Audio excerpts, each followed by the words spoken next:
I want to be sensitive to our time. We have a lot to get to today, so let's go ahead and get started. My name is Jeannie Alter. I'm the Executive Director of the American School Health Association, and I just want to welcome you all to our webinar today. Thank you so much for being here. We know it's a busy time. It's been a harrowing 2020, and we know that we're all making that final push to the end of the school year for the break of the holidays. So we are very glad that you're here with us today. I just want to tell you a little bit about who we are as the American School Health Association and our partnership with the Robert Wood Johnson Foundation before we begin. So just so you all know, the American School Health Association is a multidisciplinary professional organization, and we hope to transform all schools into places where every student learns and thrives. So this work that we're going to be talking about today helps contribute toward that mission. So we're thankful that you all are here to join us. We hope that you'll take a moment and if you are not already a member, take a look at ASHA, see if we are the right professional home for you. We have a variety of membership benefits that we hope you'll take advantage of. And if you are a member, thank you for being a member of ASHA and welcome. ASHA members receive free continuing education for events just like this. So we hope that you'll consider joining today. This webinar today contributes to and kind of builds upon the work that was sponsored by the Robert Wood Johnson Foundation. They sponsored an open access issue of the Journal of School Health. And we want to let you all know that that is available. And if you want to dive deeper into some of this information and the work that the Robert Wood Johnson Foundation has been doing, that is available to everyone at open access. So I want to pass it to Jeanette Elstein from the Robert Wood Johnson Foundation just to say a few opening words. Jeanette? Thank you, Jeannie. Hi, everyone. And my name is Jeanette Elstein. I'm a program officer at the Robert Wood Johnson Foundation on our Healthy Children and Families portfolio. And just want to echo Jeannie's thanks to everyone for joining us today during this very busy time. And the Robert Wood Johnson Foundation, we believe that the health of our nation depends upon the health and well-being of our children and our families. And on Healthy Children and Families, specifically, we work to ensure that all families, no matter who they are, where they live, how much money they make, have the resources in their child's earliest years. And we seek change through strategies that are designed to benefit the children, families, and communities that have experienced long-standing structural barriers to opportunity, poor health outcomes, and pervasive effects of systemic racism. In terms of how we came to support this special issue, the whole school, whole community, whole child framework resonates for us as it puts forward a vision that puts people, children, and families at the center. And we made a series of investments to create the conditions to advance that vision inherent in WSCC. And we're really grateful for the opportunity to be able to have supported the December issue, to share the learning from those efforts, which were formally funded from 2017 until this year, and many other efforts to implement WSCC to advance equity in education. And we're excited about the contributions our partners continue to make.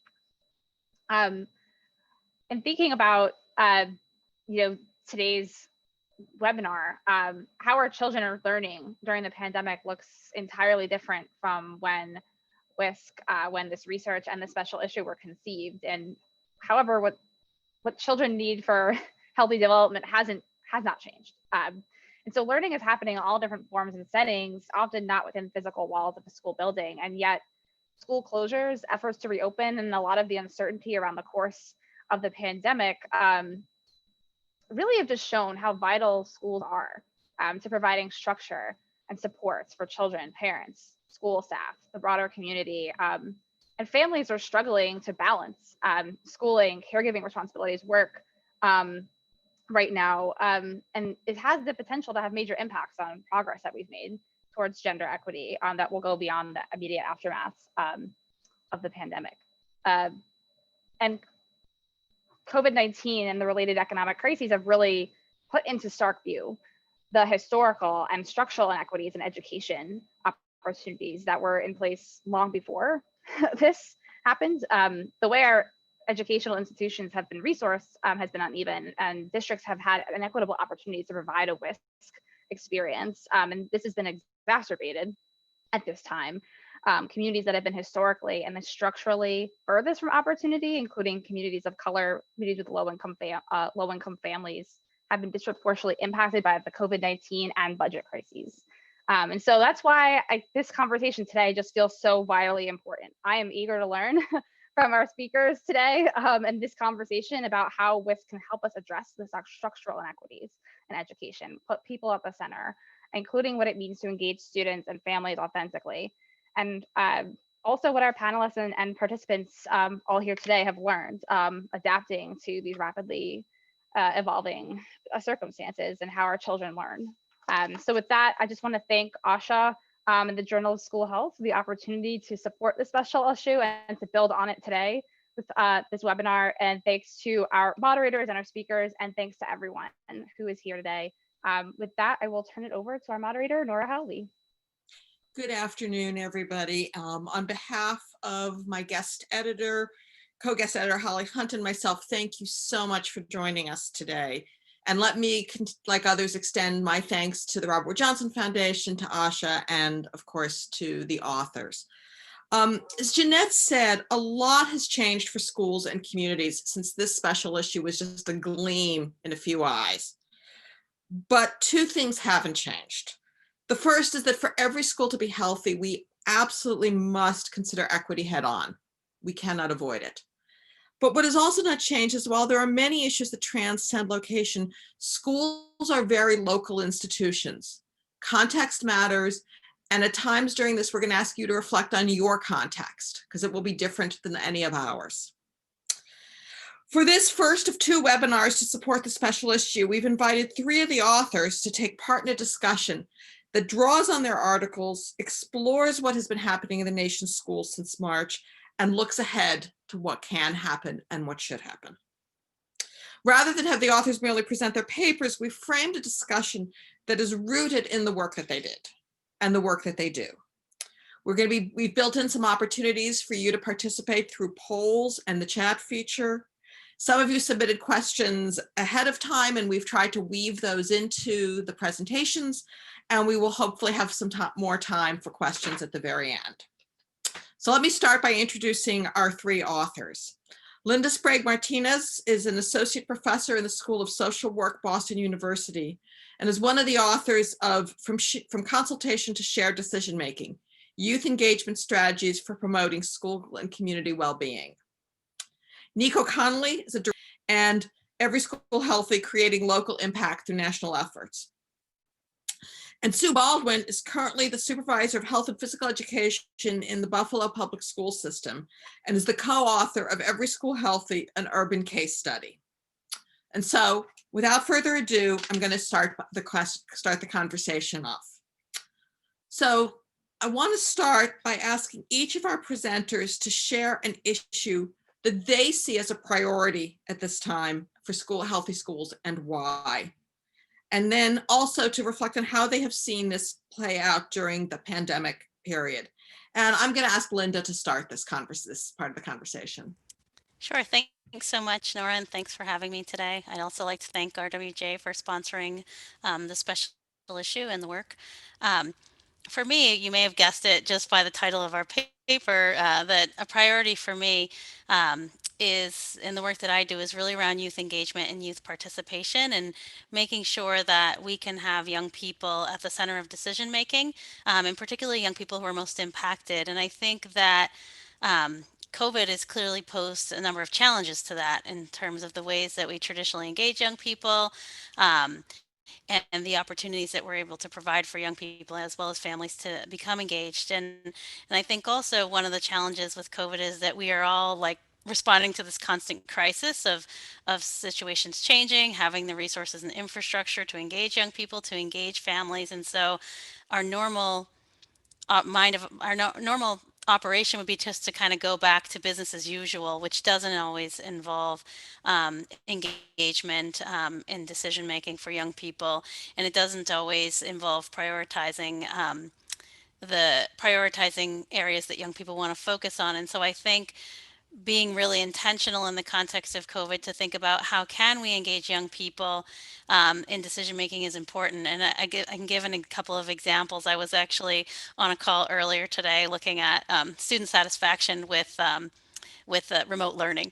And one of the challenges is, like, typical things that came up around screen time, around just having headaches from being on the screen all day. And then, if they're like my kids, they might be on the screen after school too, because that's what they like to do.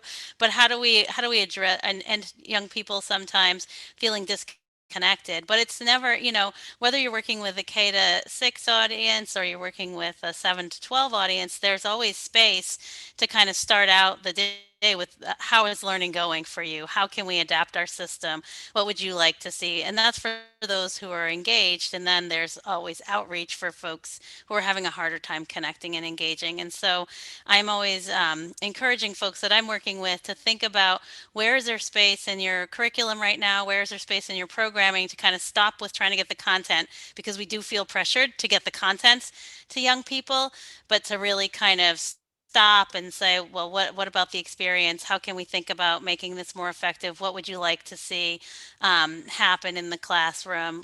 How can we experiment? And then sharing that facilitation with them as well, because they always have really great ideas around that. So I can stop there and pass it off to the next person. I don't know if So Sue? I'm going to ask you to sort of build on that, because you're right in the middle of a district. So you're living this every day, and I think you're still on mute. Yes, my district has been fully remote since the beginning of the school year, and we continue in that pathway until at least February 1st, when we'll look at that again as a district.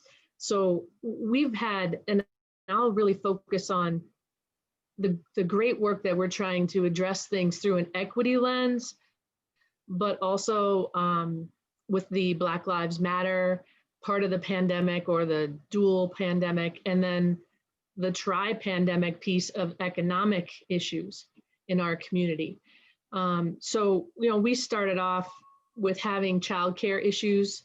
A lot of our parents are frontline workers, and how do we resolve that issue, which was citywide, right?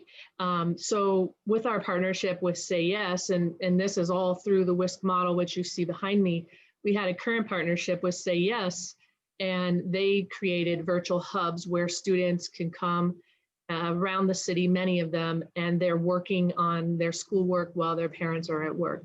We've also, used the model to create new partnerships, and kind of goes in with one of the other articles that I read from the journal about partnerships that are new, and the forcing of agendas on schools right now, especially in a time of a crisis.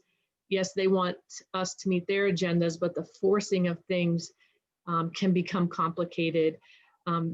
We also had an internet access issue that one of our partners that is very prominent in our physical activity committee stepped up. The Buffalo Bills, some of the players put hotspots in all the areas where our students didn't have internet access, and that work continues. We had a device equity issue up until October, when the final devices were deployed for K through 2 students. So now every student has a device. In addition to that, my area right now is supervisor of physical education and health education, and having an equity issue when it comes to, if you're teaching physical education remote, which we've never done, having equipment in the homes to do instruction to meet standards. So we have a new partnership with Project Play, and it's funded through the Ralph Wilson Foundation, our insurance provider, Blue Cross Blue Shield, and a place that does teacher classroom material free distribution called the Teacher's Desk. And every child in grades 4 through 8 is getting a physical education playback. So, working through the distribution issues of families that don't have transportation, which is another equity issue, how to get the parents to the homes. And then, moving on, we're in a health pandemic, teaching health remotely, having instructional materials to teach health education remotely is another equity issue. And when you look at the infection rate in Black and Brown communities, it's really important that we're getting good health information to families through instruction. We also looked at in our reopening, the first 2 weeks of school, we didn't do normal instruction. We tried to address some of these equity issues. For the first 2 weeks, there were 10 to 14 lessons on culturally linguistic responsive instruction and addressing the Black Lives Matters crisis. We looked at COVID health education. Every child in every grade got 10 lessons on that and the safety issues. We also looked at physical activity as a vital role into mental health. And we taught things on mental health education as well as physical activity lessons that really bridge things like yoga for classrooms, which is an initiative we had. It brought in restorative practices and looking through a trauma-informed lens. So my biggest worry in the article, and it goes to the article that my colleague and I, Sue Ventresca, published, was around our English language learners and students with disabilities. So Sue, I'm going to ask you to hold that because I want to give Nico a chance to talk, to bring up some of the issues he raised and then we'll tie, because I think we'll see this all loop back together really nicely. So Nico, can I ask you to talk about your priority? Sure. Thanks, Nora, and thanks to RWJF and ASHA for hosting this conversation as well. So for where we sit as a national organization working with many communities across the country, we've seen that during this pandemic, something is front of mind that's been front of mind for practitioners for a long time, and that's that education is not just about schools, and so schools shouldn't just be about education. The pandemic has upended life as we know it. Adults are forced into different roles, and systems and settings are also shifting. So one of the things that we've seen across all of our work is the importance of relationships and how young people are experiencing a dearth of those caring adult relationships that we know buffer the effects of adversity and that enable learning to happen regardless of what setting young people are in. So at America's Promise, we conducted a national survey of high school age youth in April, kind of at the height of school closures. And what we found was pretty sobering. It turns out that a quarter of young people reported not feeling connected at all to the adults in their school, their classmates, or their school communities, with Asian and Latinx students being more likely to feel disconnected, and students in rural communities feeling less connected than their counterparts in cities and suburbs and towns. Relatedly, we also learned that young people were feeling more concerned than usual about their health, their family's financial situation, their basic needs being met. So on the one hand, you have young people experiencing clearly a collective trauma as a result of the pandemic. On the other hand, you have the fact that they're more worried about their health and those conditions outside the classroom that impact their well-being and their learning. And then to top it off, they don't have access to the caring adult and peer relationships that we know support them. So for us, it's really about how we can, prioritize universal supports. But really, this reinforces the notion that Sue touched on, that the pandemic has exacerbated problems and inequities that existed long before the pandemic. And now with Black and Brown communities being disproportionately impacted, it really makes tailored, individualized support for every young person and their unique needs and identities more important than ever. And doing that push toward individualized support, really asking ourselves how we can prioritize relationships as the center of that support and not just kind of a nice to have or a byproduct. So I like what Sue mentioned about, not doing academic instruction for the first 2 weeks of school. We've seen partners in St. Louis try something similar where instead of doing academic instruction, they focus the first week of school at their high school on relationship building and creating those connections. And, that made a world of difference for them. Great, thanks. Nico, I'm going to take it back to Sue, because when we were preparing the special issue, one of the things that really grabbed us about the article that Sue and her colleague submitted was their focus on students who are English language learners, as well as students who are getting special education services. And these are students who I think we've maybe not always paid enough attention to in the field of school health. So Sue, maybe you could just talk a little bit about what for the pandemic has meant for these groups of students and how your district has responded. And then I'm going to ask Linda to sort of build on that, to think about what we might think about for youth engagement for those particular groups of students. So Sue? So I was mentioning that I felt that ELL students and students with disabilities that I personally worry are falling the most behind during this time. One of the key pieces in the article looked at sexual health, and we had a sexual health education committee meeting on Friday. Our Department of Health has said the STD rates are off the charts during the pandemic. So trying to figure out, what populations that's affecting, it's going to take time. We need to do things now that address the needs, whether it's translation, different outreach for students that have special disabilities, and how do we do a health literacy, like ingest health literacy into all of these students, whether it be just in health education or through physical education or other means. Thanks, Sue.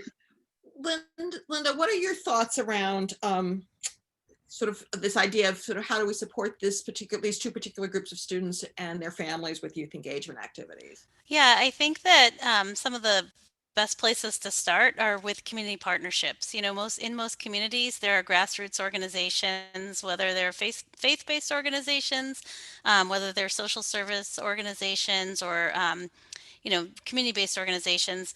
Those are organizations that already have strong ties with families generally in the community. Sometimes out-of-school time programs. We see that a lot here in Boston, where partnerships, the city partnering with different organizations. We just did this project this summer through the Boston Public Health Commission that I've been working on, trying to reach young people. And we've really gone to a lot of our out-of-school time providers and a lot of our grassroots organizers who are already in the community. They're still out there in the community.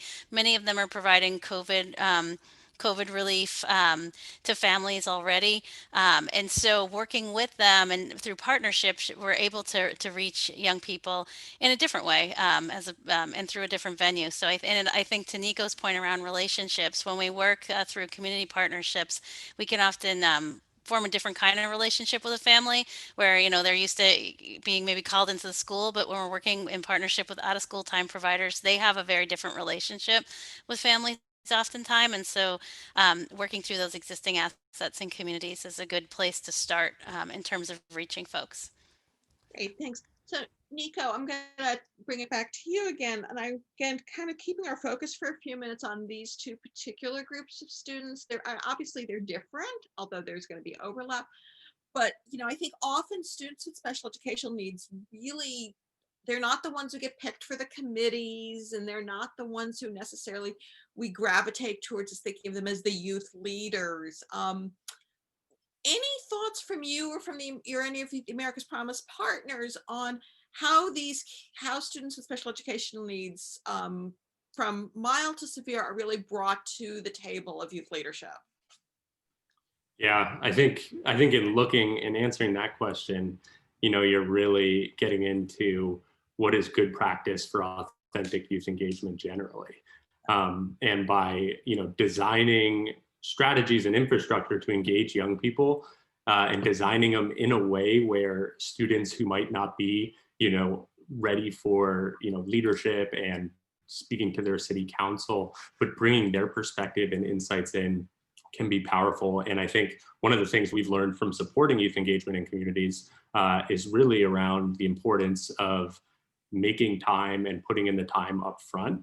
And that includes reaching out and recruiting young people who are disproportionately impacted by the issues you're talking about. So we've seen, we had a virtual youth town hall a few weeks ago, and we thought it was important to have students with special abilities represented there. So we partnered with Special Olympics, and what worked really well was having a young person with special needs have a peer, with him who was able to support him in, filling in his thoughts and thinking about how to support young people during this pandemic. So I think there's power in that peer-to-peer mentorship role, and place organizations and communities and schools can definitely, with thoughtfulness, set up infrastructure to invite participation from young people from all kinds of populations, and totally agree with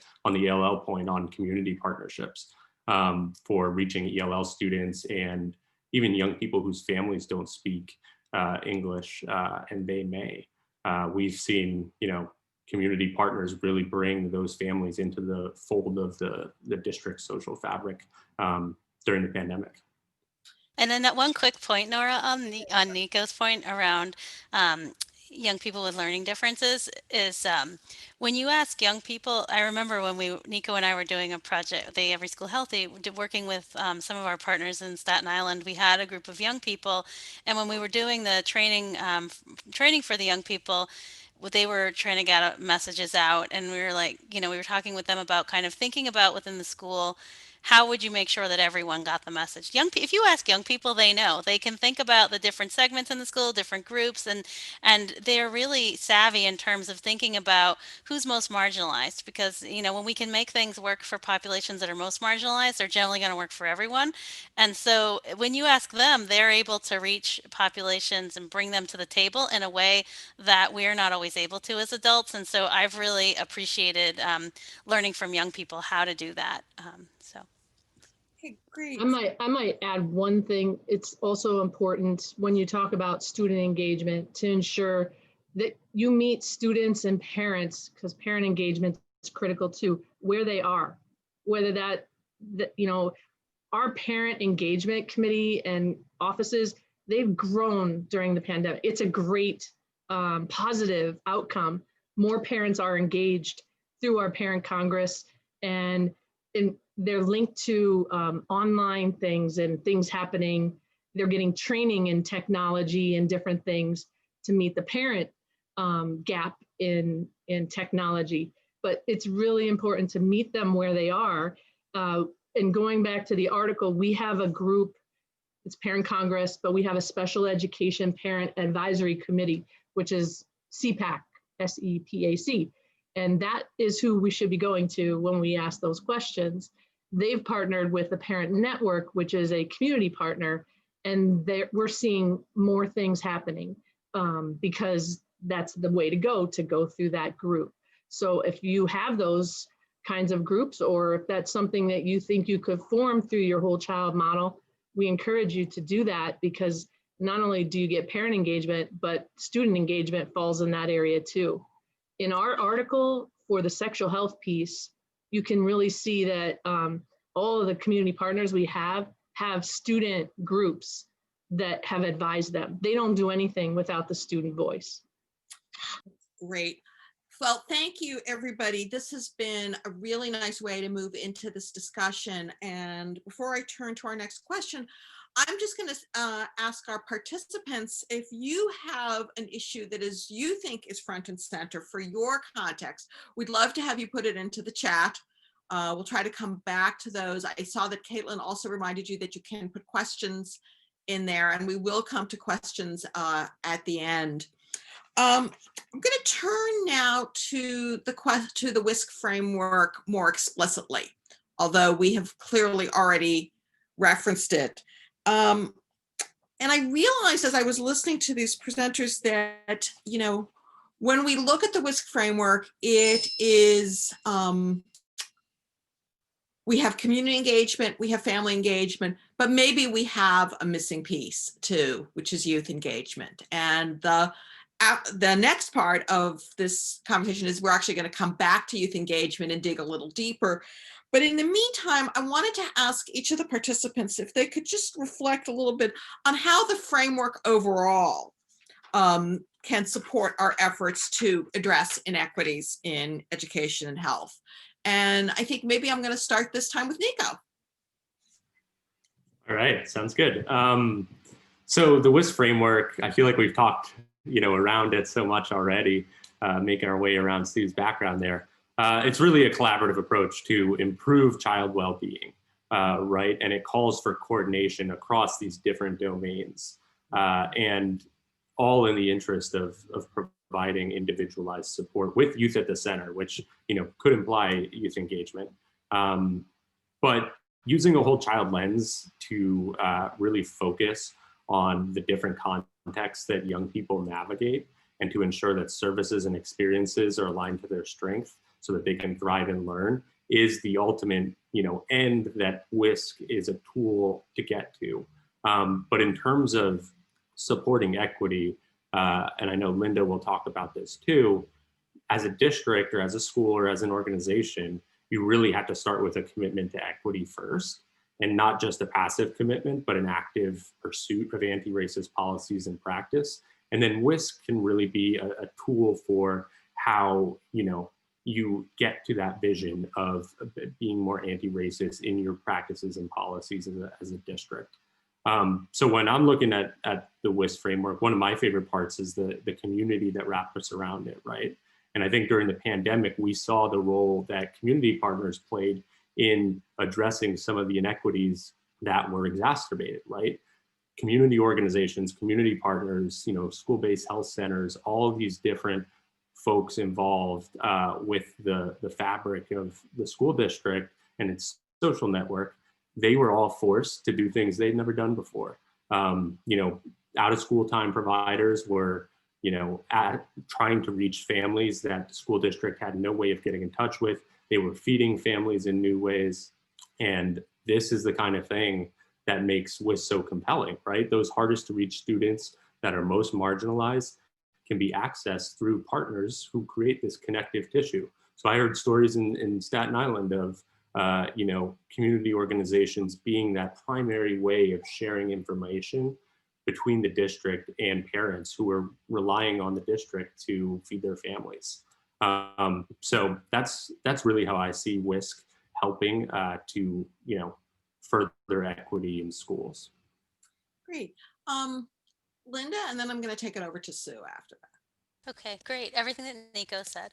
And then I think just highlighting the point, I was like, Nico's going to steal my thunder. Whenever I say the same thing every time, that the framework is wonderful, and agreed on the fact that it recognizes that we are all part of a larger ecosystem, and that we're operating in that ecosystem is critical. But we could employ the WSC framework in a way that perpetuates inequities if we're not explicit, and really talking about inequities, and the fact that within our communities there are inequitable conditions, there are inequitable living conditions, which are driven largely by racialized social policies, and the unintended consequences there. So if we are not actively focused on equity, if we're not actively thinking about anti-racist practice in the context of the framework, then we're only going to further perpetuate inequities. And I think that that's the hard piece of this, is because we're all swimming in this sea of inequity, that if we're not actively naming it all the time, then we're either internalizing it or and further perpetuating it, so inequity. So I think that we really need the framework, so that we can think holistically about the well-being of young people, and that we can tie to the broader communities. But we also need to recognize that we need to also be giving each young person what they need, and recognizing that living conditions may not be the same, and that there's policy change that needs to happen as well. And so it's really thinking about, and that means that thinking about our curriculum more broadly and tailoring our curriculum to recognize the lived experience of young people. And by engaging young people and parents, that's one way to help shape curriculum that is really reflective of the lived realities of young people and builds on them. So I'll stop. I'll kind of pick up from where you talked about policy. When the pandemic hit, we had used, and you'll find this in another article, it's called the WSC WellSat out of Connecticut. And we had done that work already all the way around all the blue areas behind me. We had completed it in all but one area, that was healthy school environment, which, you know, during COVID, it got hit pretty heavily when it came to PPE and that kind of stuff. So we put a halt on the finalizing. Every one of these committees vetted. Once they saw the results of the WellSat, they vetted what the policy currently said and they made updates. They did use a CLRI lens, but now we're being asked to go back and look at it and all the edits that were made via a COVID and equity lens. And maybe also, we call it CLRI, culturally linguistic responsive, really looking at that a second time. And, you know, for us, the WSC model, it kind of comes down to during the pandemic, you know, before it, we were pushing the 3 Ps or the 3 Cs. Yes, that's an acronym. We kind of get that here in Buffalo. It's communication, number one, coordination, collaboration. You kind of see that in the white part of the model, but it's all of that through programs, policies, and practices. And, you know, kind of getting those 3 Cs and 3 Ps working to make sure that what we hit is the green spots, and that's the bullseye. Making sure kids are healthy, that's become even more important. Safe, you know, whether they're at home or in school now, we have to think about safety. Supported, that's taken on a whole nother meaning. Engaged in their learning, coming to virtual learning, and then that they still feel challenged through the curriculum, as she just mentioned. So when pandemic hit, it was Maslow before Bloom. And we all know the WSC model is based on the hierarchy of basic human needs. So Maslow before Bloom still exists as we move through the pandemic and trying to make sure that our wellness policies are in place, because 2 things change behaviors. If you've seen over time, policy as well as changing the environment, and they have to go hand in hand. So policy is really critical. We started to bring those committees back to looking at the policy this month. It'll go to every committee, and we'll make sure that, you know, we have the equity, the cultural, and all the lenses that we need to make sure that the policy is the best it can be. And we're very thankful that Connecticut allowed us to use that tool before it kind of went out, to kind of pilot it in our district. Our policy is written around the whole child model. Great. And for folks who are, as Sue said, for folks who are curious about the WellSat WSC, I will refer you to the article in the special issue. The lead author on that is Taylor Karikian, and it's a great article about how that tool has been developed and its availability. I'm going to do 2 things now. One is we have a poll, and I'm going to ask Caitlin to put this poll up. Our speakers have clearly talked about the need for holistic, the need to be integrated, the need to be intentional, but we also do have these specific components of service and focus. And so I'd just like to get your sense of what are the most important components of the WSC framework for you in your work now. And you can choose as many of them as you like. And we'll just sort of see what those results look like, and give you a minute to do that. And then we'll kind of go from there. Just watching those answers come in.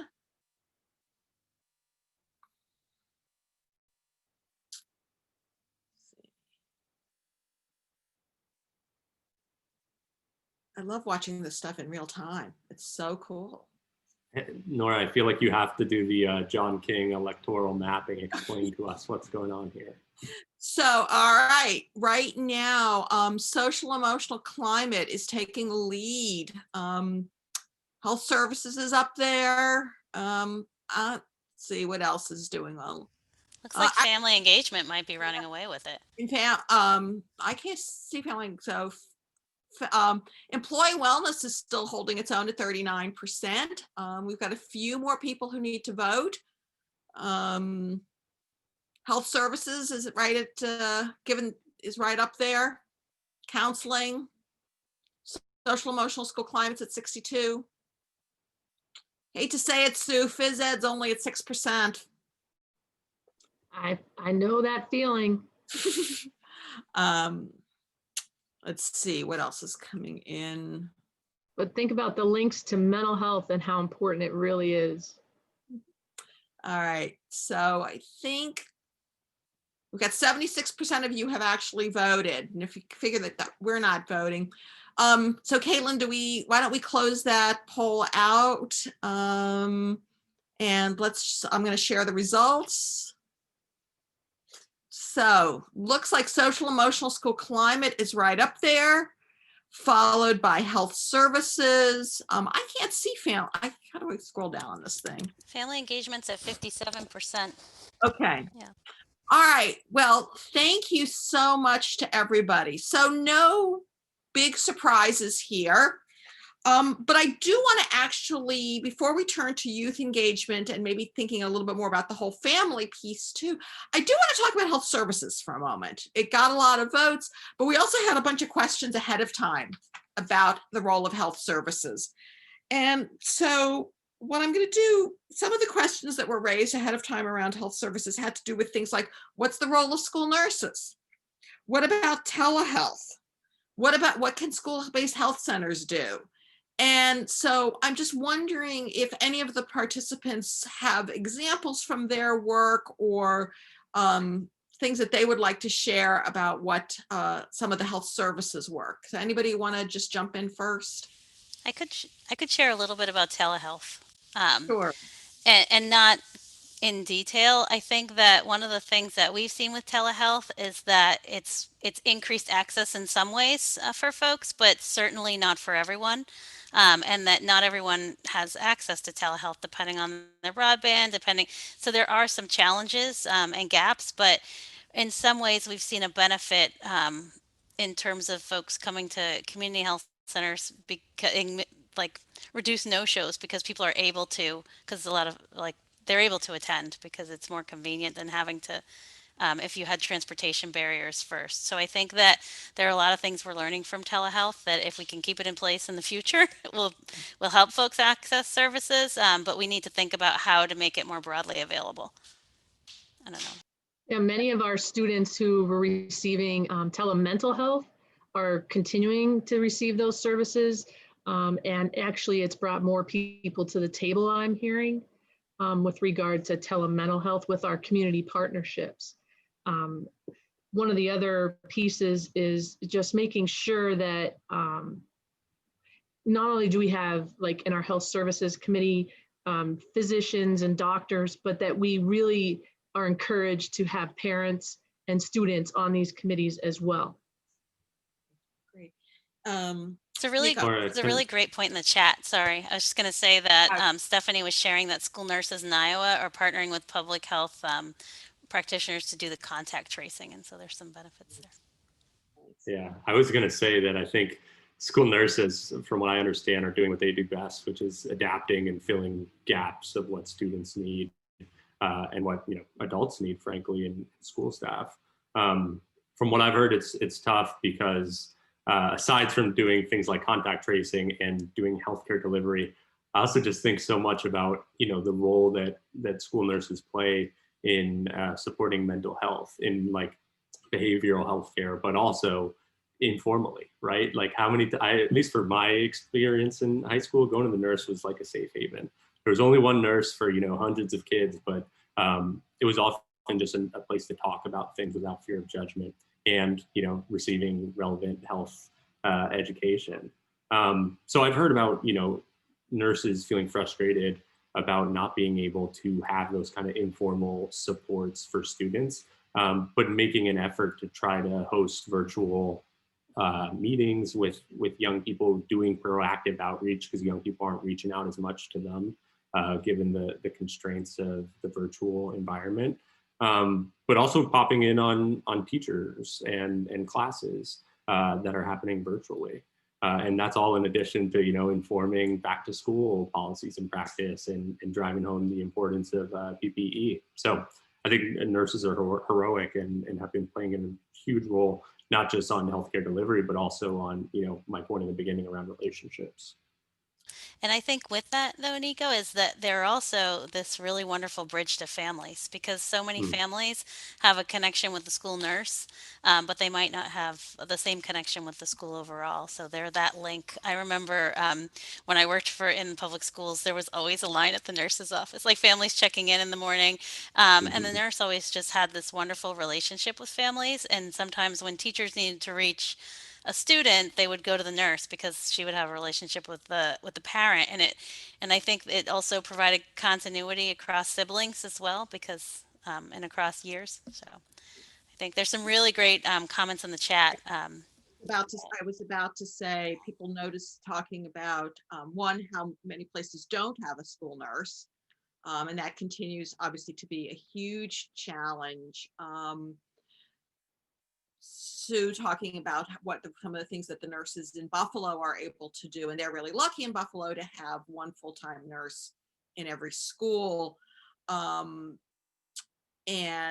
one thing that I would add is we didn't really get into school-based health centers, but I will say that School-Based Health Alliance, which is their professional membership group, has been doing a wonderful series of webinars throughout the pandemic around the role of school-based health centers.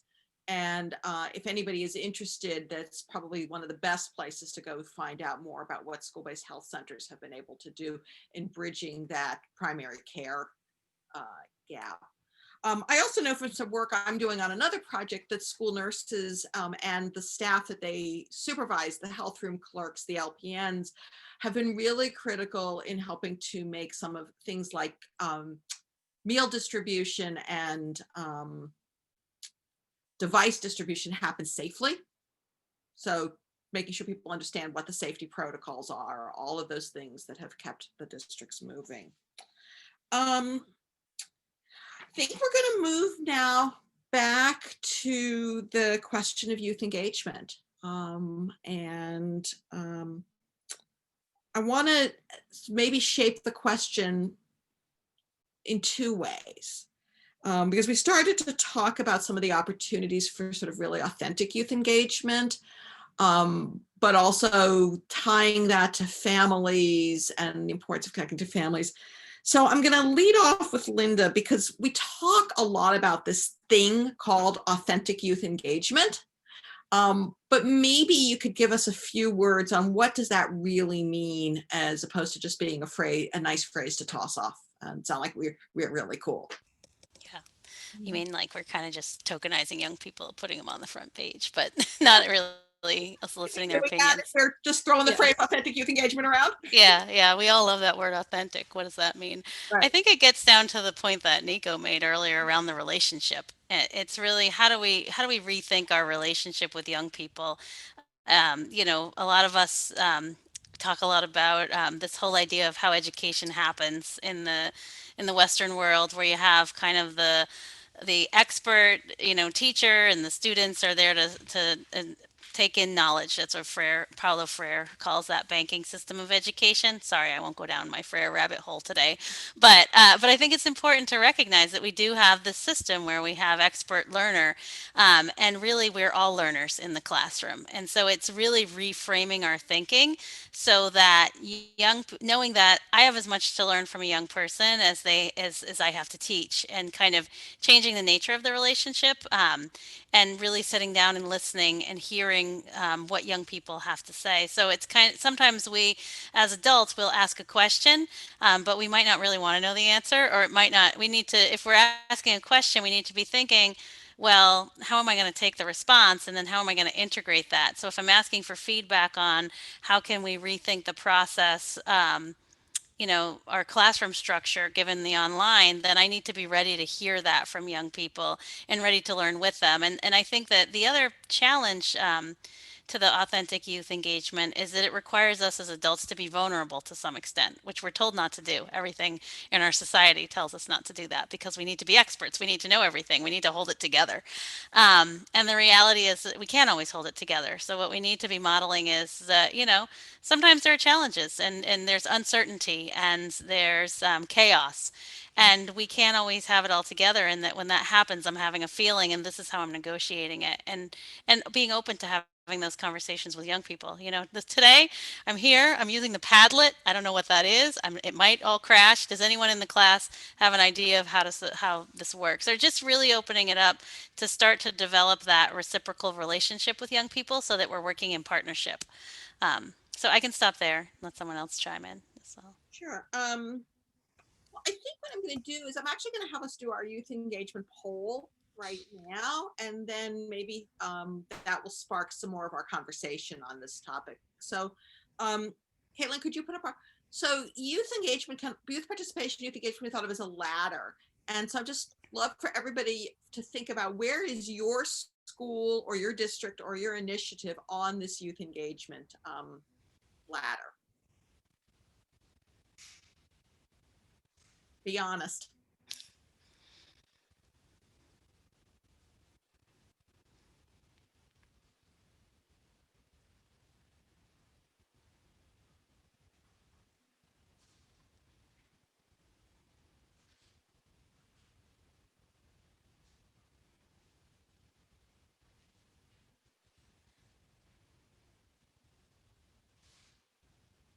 Votes are coming in. I'd have to do my John King thing again. Well, voting's a little slower this time. I don't know if that's because maybe many of us, some of us, maybe like me, you don't actually work directly with youth. But right now, we're sitting at the middle, which is 25% of you say youth are consulted. 22% are adult initiating shared decision making. 4%, only 2 people say youth lead initiated actions. Okay, got 77% of you have voted. Going once, going twice. All right, I'm gonna end the poll. Yep. I really appreciate this comment. There's a comment in the chat. If you're looking around the 250 time, that's kind of recognizing that with if your basic needs aren't met, then it's really hard to learn and work together. But I think that's where the relationship becomes so much more important because you're not always going to know that unless you're really working in partnership with young people. So here are the results, and most of us are sitting around the middle somewhere. Nico,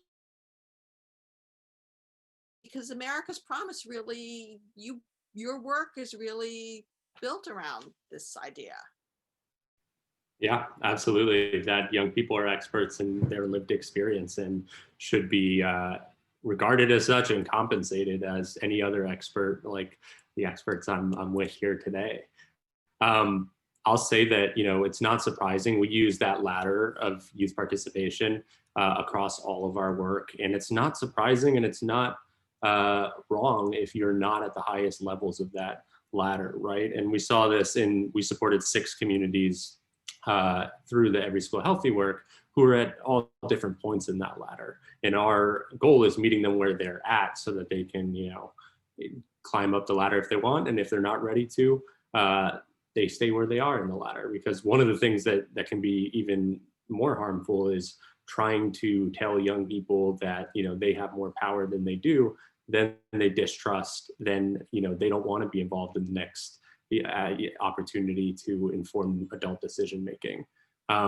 So I think, youth, it's hard, right? It's hard to do youth engagements, particularly in an authentic way. And it's particularly hard during COVID right now. Transportation is always a barrier to authentic youth engagement. And now you're dealing with like a different logistical challenge, which is young people are on Zoom all day and don't want to be on another Zoom call. So it can be tough. I think where we've seen success is in meeting young people where they already are, not imposing our adult norms for communicating on young people, and seeing going where they are. We work with a community in South Carolina that provided services through Discord, which is a social community platform, and that's where young people were gathering in their community online, or WhatsApp often comes up, Facebook groups, things of that nature. So really trying hard not to impose, even in how we communicate around youth engagement initiatives, our adult ideas of what's the best way to communicate on young people. Sue, I know your district has put a lot of emphasis on engaging youth in these policy changes, as well as the partners that you work with having a lot of youth engagement. What are some sort of real concrete successes that you've seen in that work, even from before the pandemic?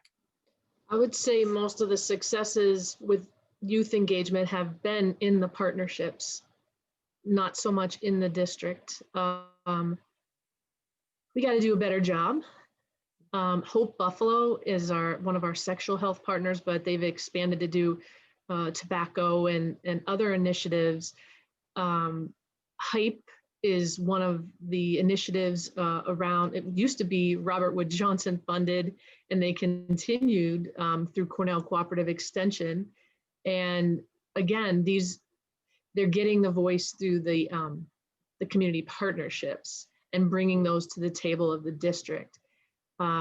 So I'd say we need to do a better job, and especially during the pandemic, especially around mental health. And nutrition.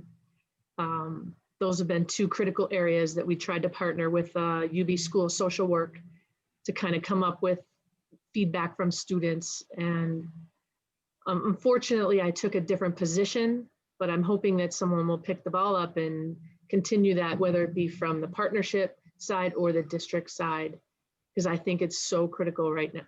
It was before, even more so now. Great, thanks. Linda, so we had a question about youth participatory action research, and not everybody may be familiar with what that looks like. So I'm going to ask you to just tell us a little bit more about what it is, what it looks like, and maybe give us an example from your work. Yeah, I can give you some example from an example from the Every School Healthy. So, participatory action research. It's a research paradigm in which the folks who are impacted are designing the research. And so, in this case, participatory action research with young people. You're working with young people as the research team. They're defining the questions. They're selecting the methods, and then as adults, we're really just providing scaffolding, and we're working in partnership with them around the topic. And there's a great resource you could look at. YPAR Hub Berkeley has a great resource there. But originally we started in Staten Island, and we started with high school students in the high school setting, doing some training around YPAR, what it is. We did some ecological mapping as well to understand the factors that influence well-being within the school. And then the high school students kind of framed research questions, developed and implemented the study. And then the organizers that we were working with in Staten Island, who were partnering with the school district, they brought it to the elementary school. So the nice thing about YPAR and research in general is that you can be working with kindergartners and you can do research, right? We learn how to be researchers very young. Some people think that it has to happen later in the academy, and that's just really not the case. And that's what participatory methods are all about, right? It's bringing back the knowledge is power back to the people. So it's they were doing this really great project with the I think they were like 3 to 5th graders, and I was reading their final report that the young people developed a whole. They were interested in school safety and factors that influence well-being in the school. And the young people identified a big problem area, threat to health, as the school bathrooms and the cleanliness of the school bathroom. And when I read the report, I was dying because my son has the same issue with his school. And I was like, they're on to something.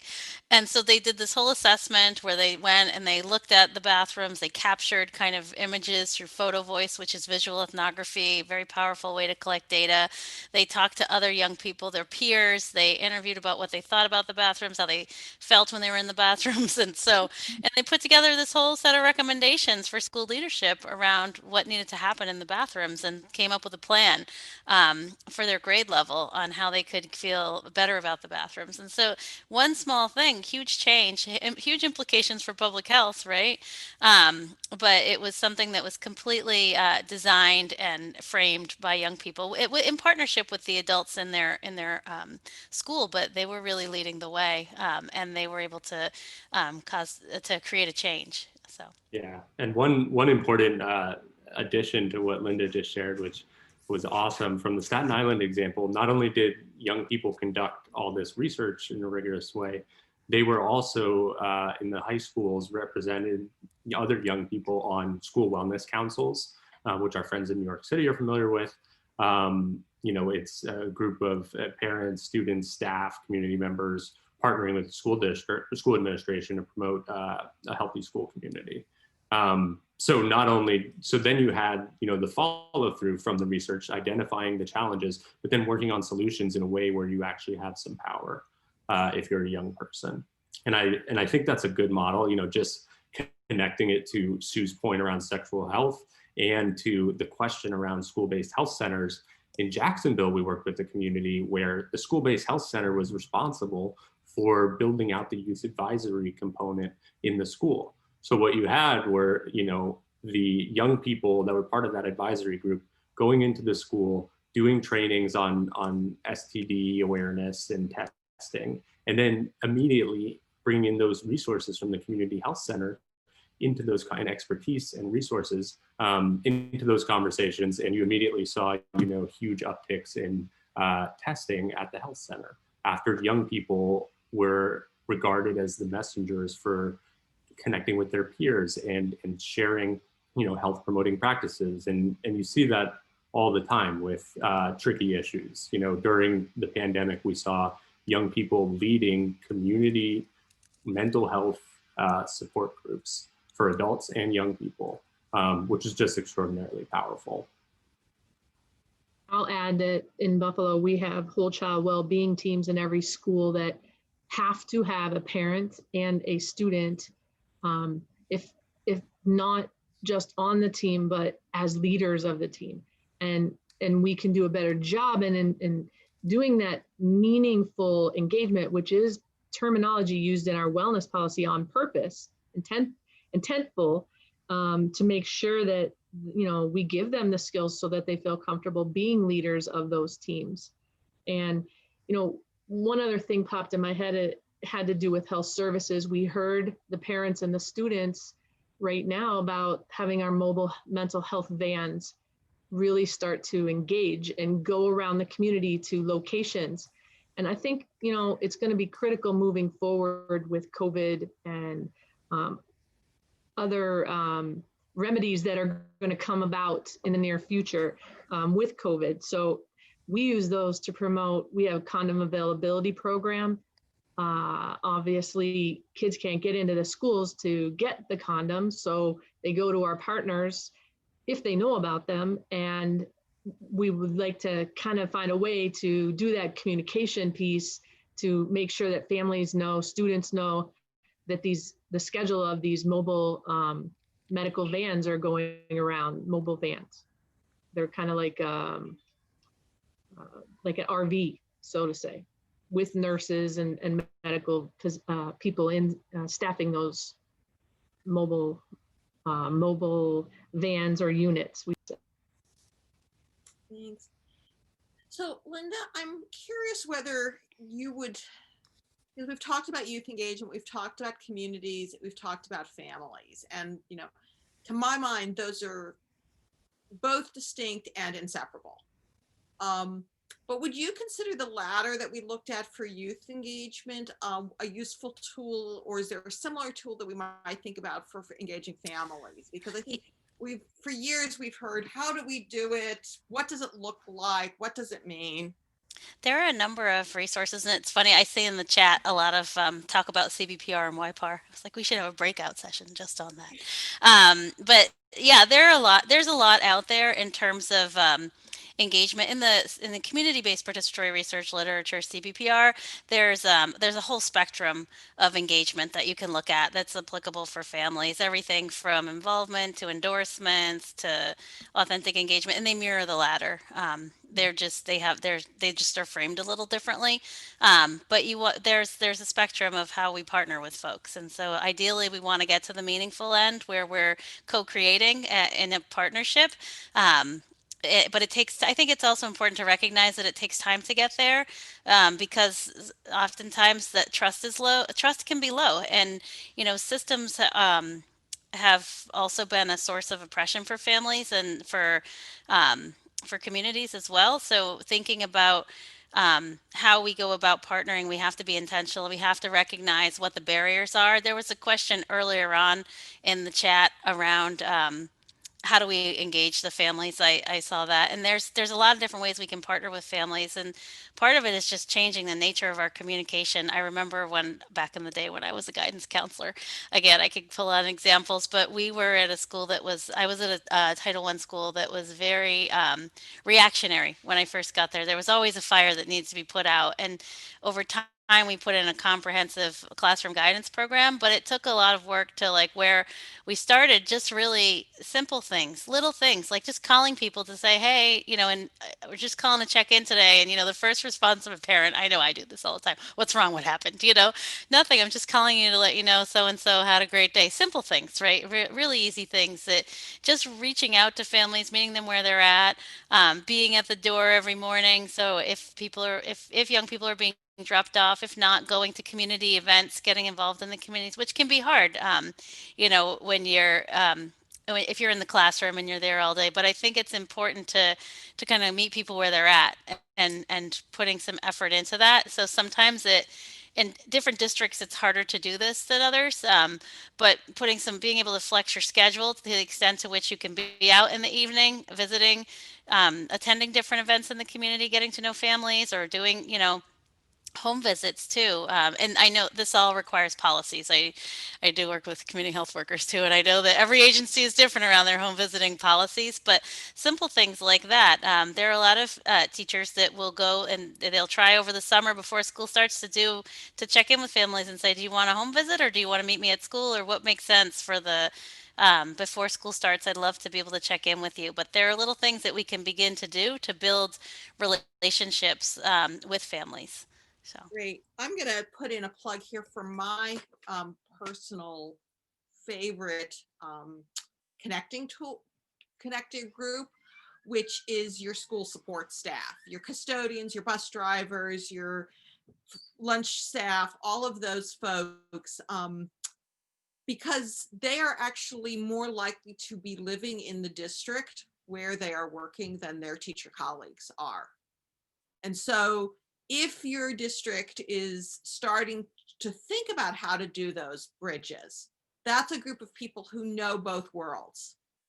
They know how the school operates, but they are too infrequently asked what they think, but that they are also at the same time, ministers and lay community leaders, and they play these other roles. And so, when we're thinking about this whole network that needs to be there, pre-pandemic, pandemic, post-pandemic, just really want us to remember to think about those folks. Any last words on youth engagement before we move on? I mean, this is such an important topic. I don't want to give it short shrift. I just think one of the silver linings, at least in our district, is with that push for increased connection to families, especially when there hasn't been engagement from students in the online virtual learning environment. It's really important that, we've seen increased teacher outreach to parents, just like Linda described, just saying positive things so that when they have to address something that's not so positive, they've already created that relationship of some sort.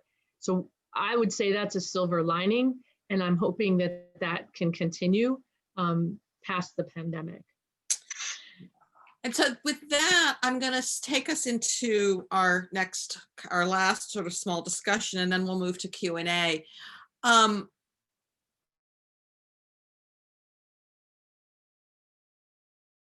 Just about what was, i.e. what was published in the special issue, or what we're all living through now, each of us in our own unique set of circumstances, but what will be.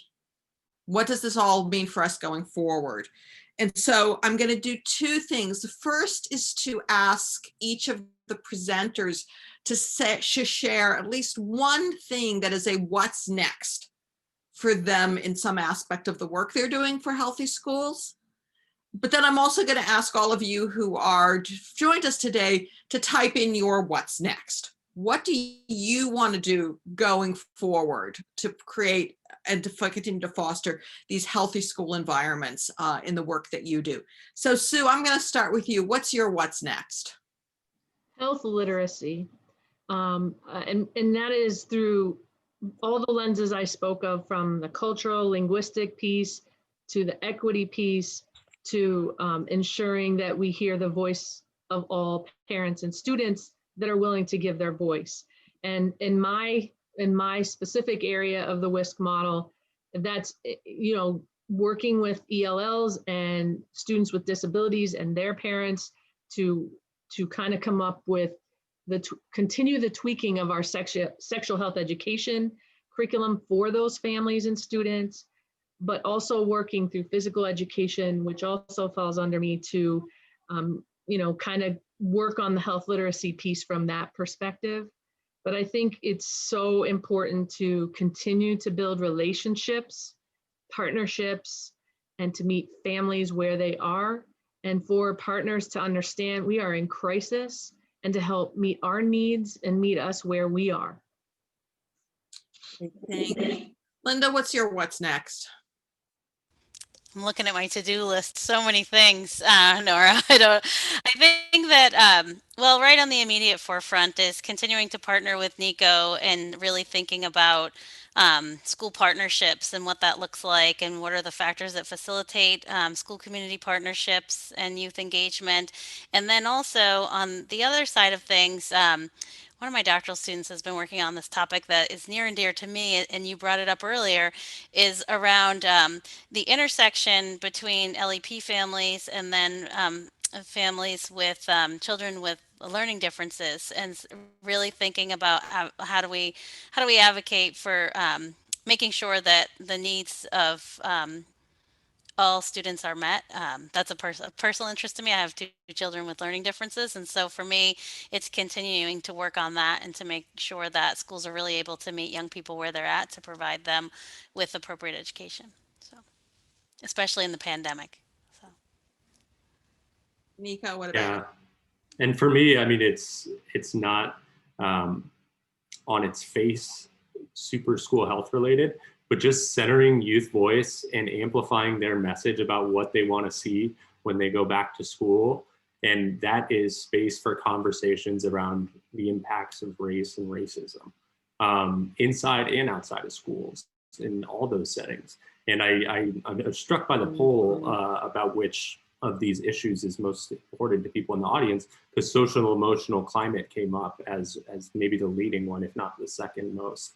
And I think that creating those spaces for courageous conversations is a social emotional strategy. It helps young people, you know, bring their full identities and their full selves into the classroom, and to be seen and to have their cultures be relevant to their learning experience. And most importantly, it creates a sense of belonging, which is what we're all talking about here, whether it's families and asking them how they're doing. That's to create a sense of belonging. And we know young people learn better and thrive when they feel like they belong in a space. So for me, it's really around, you know, just continuing to champion that message for young people with young people on, you know, having conversations about race in school. Great. Well, I will share that my what's next related to this work has to do with the next webinar. Sue referenced policy and the importance of policy. Linda did, and I know Nico knows it full well. so we will be having another webinar on January 11th with 3 more authors, at least one of whom I see is on here today, Laura Henderson, to talk about the role that policy plays in equity in school health, keeping our equity lens focused. And so for me, that's been the most important thing that I've taken away from this work, is that laser-like focus that we, and Linda, you said it really well earlier, we can't not be thinking about it all the time, because otherwise it just falls by the wayside. Some of the what's next that are coming in are things like working with the district, community and families, working to build relationships, working with young students who are neglected and therefore not identifiable, such students with hearing impairment who cannot get services. Yeah.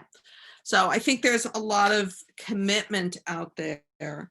I'm going to open it up for questions, and we're just going to use the chat feature for questions, but I did want to address one question that we got ahead of time, mostly to say that we can't answer it, which is that we got a question about the plans for COVID vaccine administration in schools. And this is brand new. We don't know. There's nothing out there yet, but I will say, as with all things, stay tuned to CDC and Centers for Disease Control and Prevention, to the School Health Bureau and the Healthy Schools Program, because as this issue gets, as policy and guidance gets developed and approved and disseminated, that's going to be the place to find it. And I know that ASHA will be on the a leading voice for getting that out to you. So another reason, if you're not already an ASHA member, to become an ASHA member.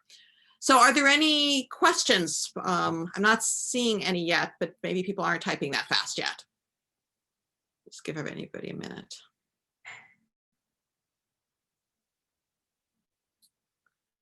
Well, while we're waiting to see if there are questions, I'm wondering if any of the presenters wants to add anything to anything they said earlier. Anyone got? Well, I guess I'll ask the question, how do we improve the importance and the actual engagement in physical education, physical activity while in a remote learning environment? Mm-hmm. Because we do have an obesity epidemic that's getting worse. Thoughts, Linda, Nico? This is one we didn't get a chance to talk about ahead of time. So that we don't all gain the COVID-19. No, just kidding. I feel like mine's becoming the COVID-38. No, just, I think that I think physical activity it's so critical. I can only tell you from the perspective of, what my kids are doing and their physical activity. They get sent to do different activities. They have to do exercises between classes. And every few minutes they have to run and place, or they stop and do different activities. And then they're encouraged to go outside or do things as well. Although it's funny because I sometimes see there's anxiety about going outside. My son says, well, what if there's COVID-19? And then we have to go through a whole another explanation that you're not going to get COVID-19 by just going outside on the patio, but you still have to wear your mask, or activities there. The thing that we're avoiding that they want to play all the time for physical activity is, virtual reality tennis, because they don't need more screen time. Yeah, right. So, but they wanted, so I don't know if Nico or Jeannie, you're hearing things as well. Somebody put something in the chat to try to leverage technology to do challenges. And that's kind of interesting. Project Play does a Monday challenge, and it utilizes pieces of equipment in their bag. And they did put some of I'll call them the good old games, the ones we grew up playing, like hopscotch and things in the neighborhood, kick the can and stuff like that. Although we don't want a lot of sharing socially right now, but there are the challenges, and students in our district can submit them, and then they get focused on the website, and they get a prize mailed to their home. The bags have jump ropes and sidewalk chalk and a ball and different things like that. And we're trying, and that's in grades 4 through 6 right now. But any other ideas, I'm wide open to trying that. And we'll put Sue's contact information up before we close. So Nico, any last words from you on physical activity? I'll share one, which, is I see this comment in the chat about how going outside isn't always an option. And that's real. And so one that it's kind of a throwback to the beginning days of the pandemic, but virtual dance parties. Young people love virtual dance parties. They can happen indoors, and they're a good engagement strategy for keeping young people interested in being in school and in class. Great. Well, I think that's just a really nice place to wrap this up with what it is that matters most to our young people. Dance parties are something we can do at any age, including, and maybe Jeannie, maybe we should have a virtual ASHA dance party. Yes, Nora. Nora, I've missed today's dance party because I've been with all of you wonderful people, and I'm so thankful. But I will have to get back to my dance party at some point. I personally have a third grader who's doing his school from home, and so we do our dance party every day. I will say, Sue, one of the things that we have really taken to, and I like to describe my child as indoorsy, is that grid where you choose an activity or you roll dice, or which is pretty low entry kind of things, and we do things that we just use our own bodies and not really any equipment, and that has really worked well for us. But Talking about a choice board. yes, Yeah. exactly. Yeah, we love that, and I do it with him, and I think that's another thing that's really important is us showing that we're willing to get on the floor and do a sit up or two. Also, I always end up sore. I don't know how that works, but but I thank you so much for your time today and for sharing your expertise with us, and Nora for your skilled facilitation of our discussion. We are happy that you all were able to join us today. As I said, there's a lot going on right now, and I hope that one of your next things is to take some time to care for yourself, because we know that you all have been doing a hero's load of work, and we hope that through things like this, we're able to support you, and we also want to help you. We want to encourage you to take care of yourself too in the process. We want to thank the Robert Wood Johnson Foundation for their support of this webinar today, as well as the upcoming webinar that Nora mentioned. And I will make sure that you all get a chance to get more information about that. But I also want to share with you really quickly, continuing education is available for this webinar today. And ASHA is pleased to be able to offer through NCHEC, NAPNAP, and then we also have a participation certificate that if you just need something to show, maybe another credentialing body or your employer, that's available as well. All these are free for members. There is a small charge for non-members, but if you would like to claim continuing education, Caitlin's going to put a link in the chat box, and she'll also email it to you after this so that you can get those continuing education hours, which I know is coming to the end of the year and we all need to think about those. Please join us again so that we can continue this conversation on January 11th, where we'll talk about WSC policies. And also stay tuned for our 2021 ASHA webinar series. We're going to be putting out the schedule for the year very soon, so keep an eye out for that, and hopefully you can find a time to join us there. And know that all of our webinars are recorded, and you can see those on demand whenever your schedule fits, because we know that life is bonkers right now. So we're just happy to see your faces and hope that you can join us in the future. As promised, here's some information from our presenters. If you'd like to reach out to them directly, if you have any questions, want to collaborate, coordinate, communicate, that'd be wonderful. Thank you all so much for your time today. Thank you, Caitlin, who works in the background to make sure that we all know what we're doing and we can hear and see each other. So thank you to her. And thank you again to Howley, who was our other co-guest editor for this special issue. We hope that you'll take a look at that special issue. Again, it is open access, available to anyone. So we hope you'll take advantage of that. So thank you everyone for your time, and we hope to see you again in January. Bye all.